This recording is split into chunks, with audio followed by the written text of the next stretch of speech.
ఇప్పుడు అసెంబ్లీకి రారు జగన్మోహన్ రెడ్డి గారు, కనీసం ఎమ్మెల్యేగా గెలిపించినందుకు పులివెందుల ప్రజల కోసం ఆ సమస్యల కోసం మాట్లాడడానికైనా అసెంబ్లీకి రావాలి కదా. ఆయన రాకపోయినా వారి పార్టీ ఎమ్మెల్యేలైనా అసెంబ్లీకి వెళ్ళమని చెప్పాలి. ఈ పోరాటం ప్రజల కోసం కాకుండా ప్రతిపక్ష నేత హోదా కోసం పోరాటం చేస్తున్న ఎమ్మెల్యేలు ఎక్కడైనా చూసారా? ఏ రాష్ట్రంలో ఉందా ఇది? ప్రజలు ఇవ్వాలా, మీరు ఇస్తారా? ఇవాళ పార్టీకి సంబంధించిన కార్యకర్తల్ని కలవరు, సమస్యల గురించి అసెంబ్లీకి వచ్చి మాట్లాడరు. ఏంటిది? ఎలా అర్థం చేసుకోవాలి? సార్ నవీన్ గారు, యాక్చువల్ గా జగన్మోహన్ రెడ్డి అనే మనిషి ఒక యాక్సిడెంటల్ సీఎం అండి. ఆయన ఏమి ప్రజా జీవితంలో నుంచి ప్రజా నాయకుడిగా ఎదిగిన నేత కాదు. లేక ఇప్పుడు మా తెలుగుదేశం పార్టీ విషయాన్ని చూస్తే ఎంతో మంది పెద్ద పెద్ద నాయకులు ఉన్నారు. ఇప్పుడు ఎర్రనాయుడు గారు కావచ్చు, ఇప్పుడు ప్రస్తుతం ఉన్న స్పీకర్ గారు కావచ్చు, దేవినేని ఉమా గారు కావచ్చు, ఇంకా కొంతమంది చెప్పుకుంటా పోతే మనకు ఒక లిస్ట్ ఉంది. ఒక 20-30 మంది ప్రముఖులు ఉన్నారు. ఎన్నో సంవత్సరాల నుంచి ప్రజా జీవితంలో ఉండి పైకి వచ్చిన వాళ్ళు. ఇతను ఇందాక మన కోటేశ్వరరావు గారు చెప్పినట్లుగా తెలుగుదేశం పార్టీ అనేది అభివృద్ధి చేసినా కూడా ఓడిపోవడానికి ఒక రీజన్ ఏంటి అంటే 2019లో కేవలం జగన్మోహన్ రెడ్డి అనే మనిషి ప్రతి యూనివర్సిటీకి పోయి మేము ఇంకా మంచి చేస్తాం, ఉద్యోగాలు కల్పడం కానీ వీటన్నిటిలో కూడా మేము తెలుగుదేశం పార్టీ కంటే ఇంకా ఎక్కువగా చేయగలం అని నమ్మగలిగి ప్రతి యూనివర్సిటీలో మీటింగులు పెట్టుకొని అన్ని చోట్ల ఇక అక్కడ ఉన్న స్టేట్ గవర్నమెంట్ ఎంప్లాయీస్ సపోర్ట్ తోటి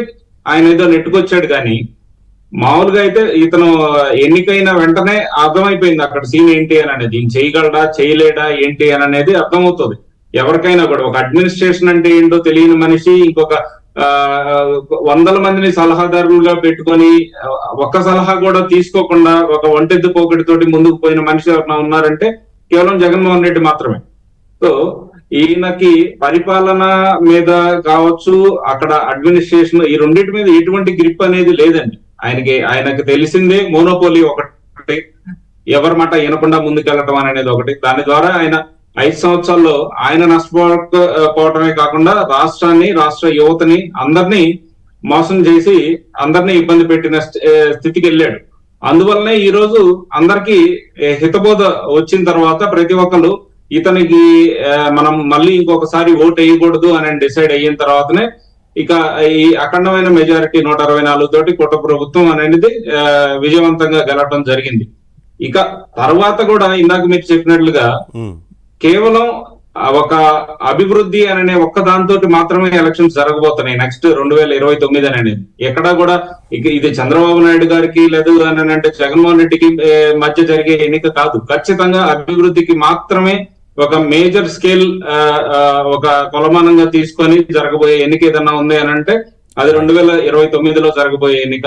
ఇప్పుడు దాన్ని అచీవ్ చేసుకునే విధంగానే కూటమి ప్రభుత్వం ఎన్నో అడుగులు ముందుకేస్తుంది. అమరావతిని అటకెక్కిచ్చారు గత 5 సంవత్సరాలు. అమరావతి ఎట్టి పరిస్థితుల్లో 2027 కల్లా పూర్తి అవుతుంది. దాంతో పాటు పోలవరం కూడా 2026 ఎండింగ్ లేదా 2027లో ఓపెన్ అవుతుంది. దాంతో పాటుగా ఇక్కడ ఉద్యోగ కల్పన చూస్తే రోజుకొక ఓపెనింగ్ తోటి మనం శంకుస్థాపన కానీ భూమి పూజ కానీ అవన్నీ చేసుకుంటూ ముందుకెళ్తున్నాం. ఎట్టి పరిస్థితుల్లో 20 లక్షల ఉద్యోగ కల్పన మన ప్రథమ టార్గెట్ గా ముందుకెళ్తున్నాం.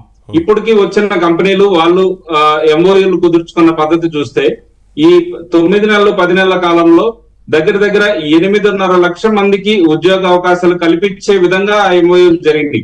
సో మేము అనుకున్న టార్గెట్ ఖచ్చితంగా రీచ్ అవుతాము.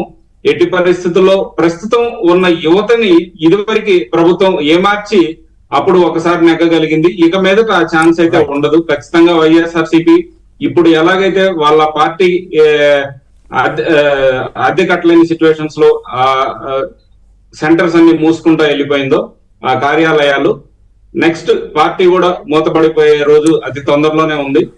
అందులో ఉన్న రాజకీయ నాయకులు ఎవరైతే ఇదివరకు పనిచేశారో మినిస్టర్లు కావచ్చు, వాళ్ళు కూడా వాళ్ళ రాజకీయ జీవితం కూడా శూన్యం అవబోతుంది అని చెప్పడంలో నాకు ఎటువంటి సందేహం లేదు.